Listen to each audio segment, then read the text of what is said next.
to 23 million tons of plastic leak into our rivers, lakes and oceans. A planetary spill that poisons ecosystems and accelerates climate vulnerability, and the world still lacks a binding agreement to stop it. The health of our planet and our people is under threat from an ever-increasing tide of plastic. We were prevented from discussing scope, from discussing definitions, and many other things. Nothing is agreed until everything is agreed. In August 2025, nations failed again to agree on a global treaty. One question divides the world. Do we cut plastic production itself? Or do we fix the way we use, reuse and recycle it? The solutions are complex but unavoidable. From scaling biodegradable alternatives to redesigning plastic for circular use to building recycling systems that actually work. This crisis demands cooperation at the international, national and industrial levels. Where do we go from here? How do we protect ecosystems before the damage becomes irreversible? And what will it take for nations to finally unite behind a treaty the planet desperately needs?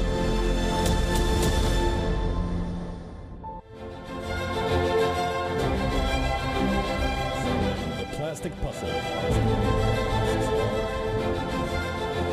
Rambir Tanwar, known as the Pond Man of India. Rambir Tanwar quit his job to resurrect the dying wetlands for a sustainable future. His organization, Say Earth, has restored over 85 water bodies across 6 states in India.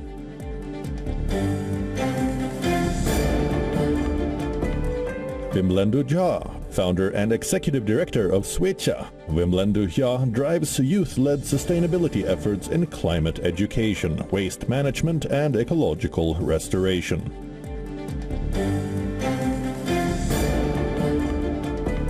Bharti Chaturvedi, founder and director of Chintan. Bharti Chaturvedi has dedicated her career to promoting sustainability while addressing the intersection of environmental issues and marginalized communities.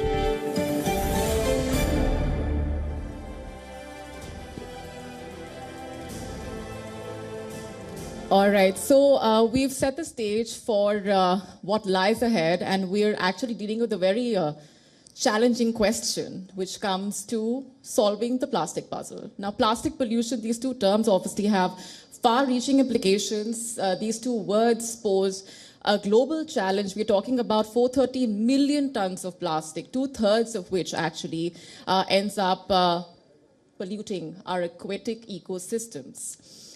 We will get to the bottom of the crisis we're dealing with, but also we will try and arrive at some solutions, because this is a horror story that's playing on loop day in and day out, and there is no option but to have a positive ending to that story for our future generations and for our planet. There is no planet B, there is only planet A. This is the world we are dealing with right now. And let's just begin by talking about the very question that comes up. Over the years, we're talking about since the 1900s, since the time plastic ever came into posing such a challenge or existing in the form that we know of it today, which of course has changed over time.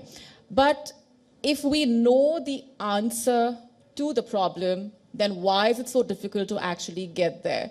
And I want to ask each one of you to actually comment on that, starting with you, Bharti. Of course, your organization has also been very, very closely involved when it comes to dealing with waste management and the issues on the ground. So over the years, you know, when we've been having those conversations, we have spoken also extensively about why the gap in terms of the solutions and the problem to be dealt with.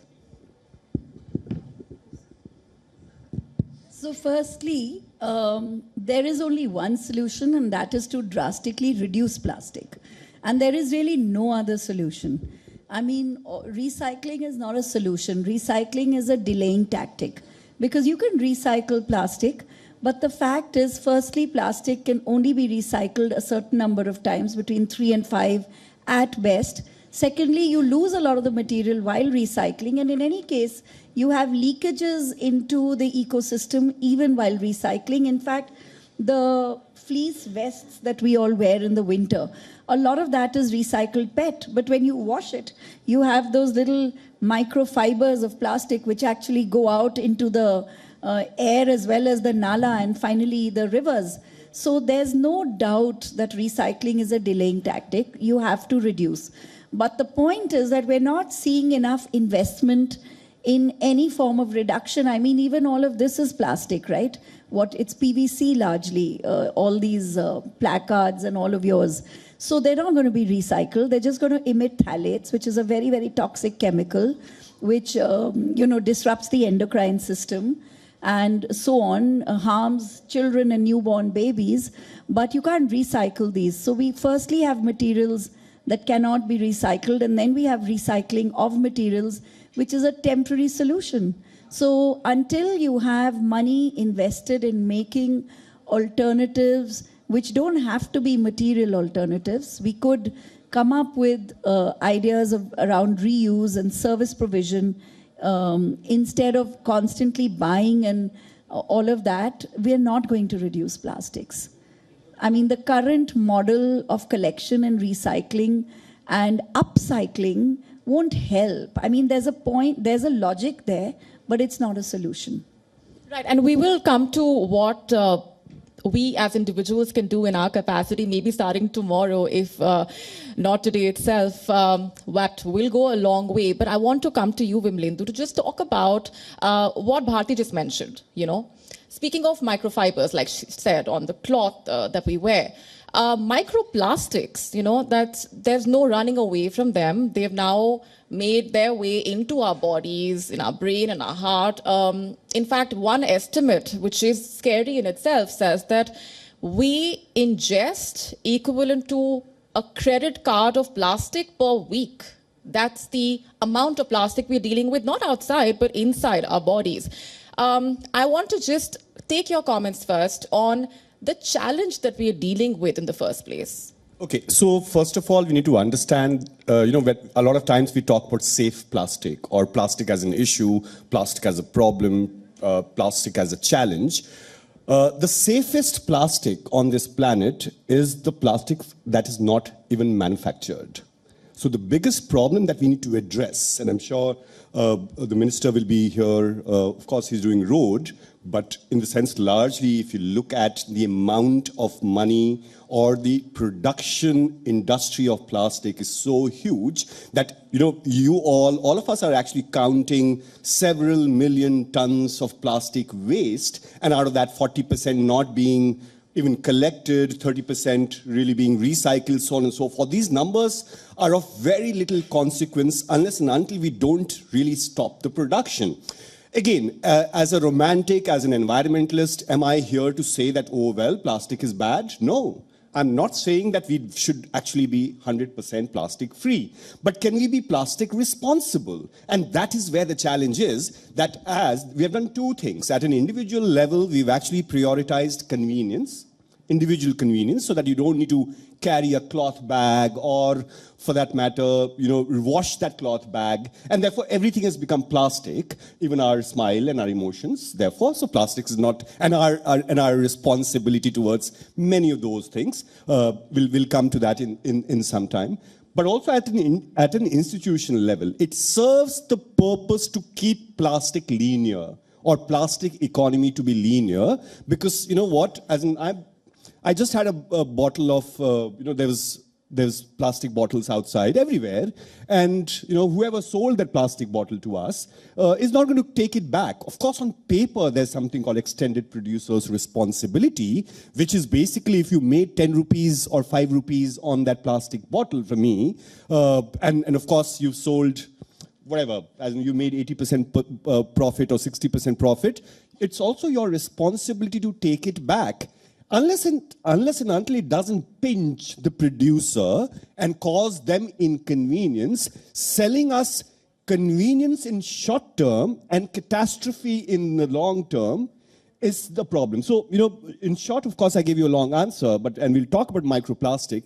If the entire country's reality or the world's reality is that you all are chewing credit cards, and we all know it, and I'm sure most of the people, at least 80% people in this audience will be graduates and understand what does chewing credit card means. I'm sure you are not going to take out a credit card from your pocket and chew it, but someone is making you chew that.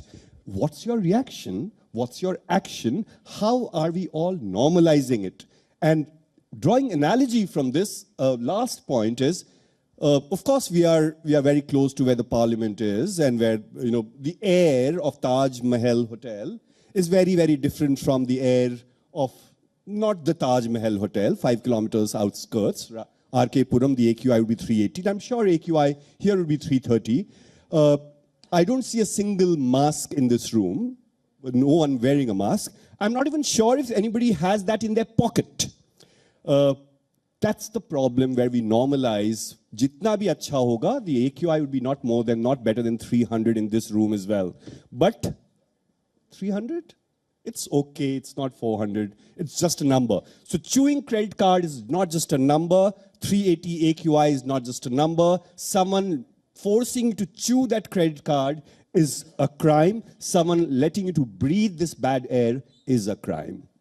Yes, and like you said at the outset, being a romantic versus being realistic, and it's actually about bridging that gap. And we will come to the many aspects that you just highlighted, including what we can do to demand better from brands and organizations, right?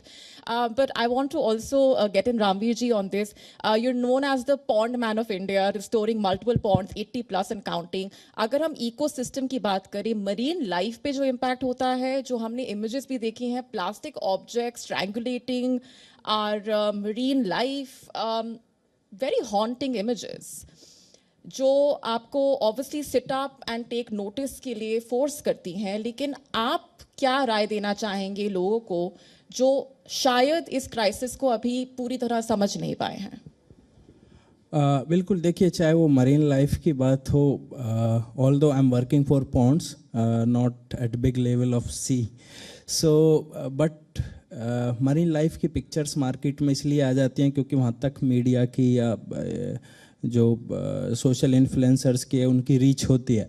But हर गली के पास या हर मोहल्ले में, हर गांव, हर शहर में 10-10, 15-15 Pond's हैं जिनको मिलाकर शायद एक समुंदर बन जाए.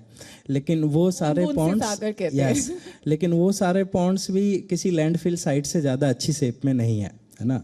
इवन आप दिल्ली में भी देखेंगे तो more than thousands water bodies हुआ करते थे, बट अगर आप गुड शेप में अगर किसी पॉन्ड को गिनेंगे आज भी तो 100-200 से ज़्यादा अच्छे पॉन्ड्स नहीं निकलेंगे. और सब में पहले वो धीरे धीरे डंप किया गया गार्बेज, फिर उसके ऊपर मिट्टी डाल के उसको ढक दिया गया. They have been like dumped, है ना. सो और हम जब पॉन्ड को क्लीन करते हैं सो मैक्सिमम अमाउंट उसमें प्लास्टिक की ही निकलती है, प्लास्टिक एंड सिलज. और प्लास्टिक में भी जो सिंगल यूज प्लास्टिक है, जो स्पेशली नॉट बॉटल्स, है ना, बॉटल्स के अलावा जो चिप्स के पैकेट हैं, जो कुरकुरे के पैकेट्स हैं, जो शैम्पू के पैकेट्स हैं, जो जिसको हम थैली कहते हैं, सो वो पन्नी जिसको हम कहते हैं, वो सारे पैकेट्स हैं. बट आई थिंक जब हम सस्टेनेबिलिटी की बात करते हैं, सबसे पहले तो मैं वियान को थैंक यू बोलता हूँ कि वो आई थिंक कि अभी तक सस्टेनेबिलिटी की बात कर रहे हैं, क्योंकि मैंने बहुत सारे संस्थाओं को देखा है कि वो पिछले 2-3 साल पहले तक बहुत सस्टेनेबिलिटी की बात कर रहे थे, लेकिन जैसे ही दुनिया के कुछ जो पावरफुल लोग हैं, रिचेस्ट लोग हैं, उन्होंने कहा सस्टेनेबिलिटी सब बेकार की बात है, वो अचानक से चुप हो गए.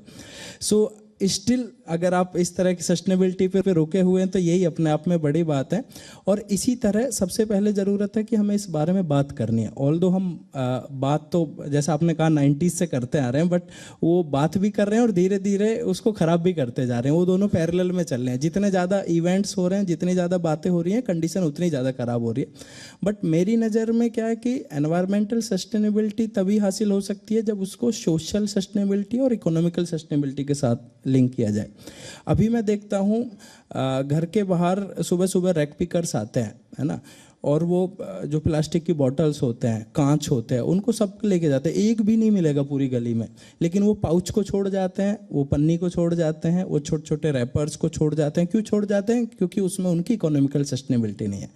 अगर उसकी कॉस्ट भी उनको अच्छी मिल जाए मार्केट में तो एक भी पाउच नहीं छोड़े वो, जैसे बोतल्स को नहीं छोड़ते वो, इवन दीवार को कूद के लेके जाते हैं वो कांच की बोतल, तो है ना, क्योंकि उसमें उनकी इकोनॉमिकल सस्टेनेबिलिटी है। दूसरा सोशल सस्टेनेबिलिटी, अगर मैं प्लास्टिक की बोतल यूज कर रहा हूँ और एक मैं जिस तरह से आप यहाँ पे रखे हैं कांच की बोतल या आजकल वो मिट्टी की बोतल, बैम्बू की बोतल आती है, तो मेरी अगर समाज मुझे बैम्बू की बोतल या मिट्टी वाली जो बोतल है उससे मुझे ज़्यादा अच्छी नज़र से देखेगा उसकी बजाय कि जो प्लास्टिक की बोतल यूज करता है, तो मैं अपना आप ही मेरा समाज में कद बढ़ेगा और मैं उसको ज़्यादा यूज करना चाहूँगा। अब हम क्या है, हम जैसे लोग पूरी साल पूरे महीने चिल्लाते हैं कि no plastic, no plastic, no wrapper, no paper, फिर एक दिन अचानक से कोई बड़ी सेलिब्रिटी आता है टीवी पे कहता है दाने दाने में केसर का स्वाद, तो हमारी बात मानेंगे कि उनकी बात मानेंगे, है ना, तो उनकी ज़्यादा बात है। इसलिए सोशल सस्टेनेबिलिटी ज़्यादा होनी चाहिए कि हम ऐसे लोगों को क्रिटिसाइज करें या ऐसे लोगों को कम, जब उनको लगेगा कि हाँ यार हमको कम इज्जत से देखा जा रहा है बाकायदा उनके कि जो नहीं यूज कर रहे हैं, तो अपने आप ही लोग यूज करना बंद कर देंगे। जैसा कि आपने कहा that sustainability is something that we take very seriously, and here at WION, in fact, like we also mentioned at the outset, we do a daily show which talks about the issue of climate crisis called Climate Tracker. I also want to get in Bharti on the aspect that we touched upon briefly earlier. You were watching the first session of the WION's Mission Sustainability 2025 Season 3, currently underway in New Delhi. The day-long conclave will have 5 power-packed sessions with leaders, innovators and visionaries to reshape the future and save our planet for generations to come. We will get back to the summit, but now let's take a look at the top climate stories that we are tracking for you.